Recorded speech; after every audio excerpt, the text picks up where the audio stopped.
এই বছর নীলষষ্ঠীর পুজো করতে আঙ্গুলের একটা শিব মন্দিরে আমরা চলে এসেছি। মন্দিরটা দেখো বাইরে থেকে ভীষণই সুন্দর। মন্দিরে এসে দেখি মন্দির বন্ধ ছিল, তো যাই হোক পুরোহিতকে বাড়ি থেকে ডেকে নিয়ে এসে মন্দির খুলিয়ে আমরা পুজো দিয়েছি। চলো এবার ভেতরে যাই, গিয়ে ঝটপট পুজোটা দিয়ে নিই, ততক্ষণ তোমরা ভিডিওটা দেখতে থাকো।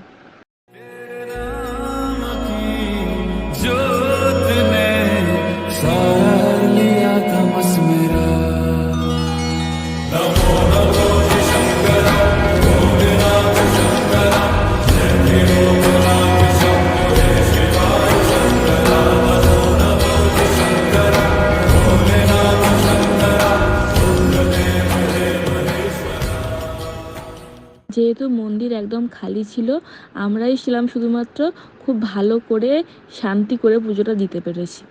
চলো এবার বাড়ি ফেরা যাক, আজকের মতো টাটা।